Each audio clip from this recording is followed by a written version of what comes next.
termine un peu les halachot qui sont relatives aux slichot. Donc hier on a parlé de Vayavor, on rappelle très brièvement évidemment, et il faut rappeler aussi que quand on dit Hachem Hachem Kel Rachum Vechanoun, c'est très important de séparer les deux noms d'Hachem.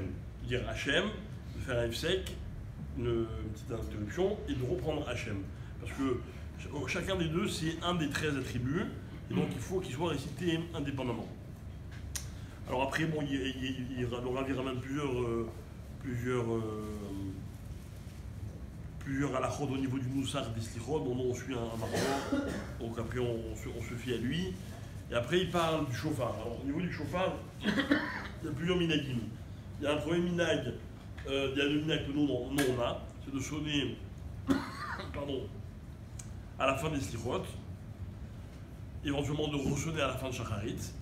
Il y a d'autres minagim sur lesquels on sonne qu'une seule fois, et d'autres où on sonne carrément, comme ça ils font les Ashkenazim, après, en même temps que chaque Vayavor.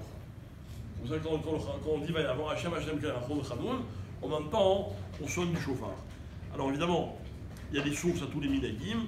Beïka, ce qu'il faut savoir, c'est que le chauffard, son but, c'est de nous réveiller à la tchouva.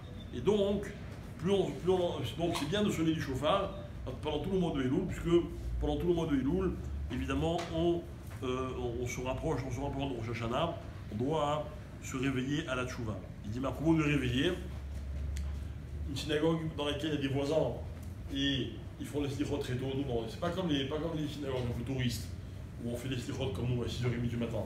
On parle des vraies synagogues où ils commencent au moment du Hamoud HaShachar, même des fois avant pour pouvoir prier après honnête. Alors ça peut déranger les voisins.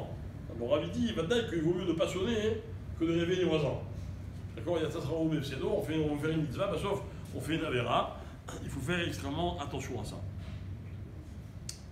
Bon, voilà. Ah oui, est-ce qu'on a le droit de manger avant les slichot? Donc évidemment, c'est le même nom que Shacharit. Si on s'est levé avant Moud HaShachar, alors on peut éventuellement manger un petit gâteau ou quoi. Mais dès que Moud HaShachar est arrivé, le lever du jour, alors tant qu'on n'a pas fait la fila, on n'a pas le droit de manger, si ce n'est de boire un café ou bien de boire un thé, même avec du sucre. Moud HaShachar, au cas où ça intéresserait certains, c'est 5h du matin. 4h43 d'après certains, 5h02 d'après d'autres. On est sur des 6h30. Ça fait un peu tôt. C'est un peu tôt. Voilà. Mincha 18h50, on ne désespère pas.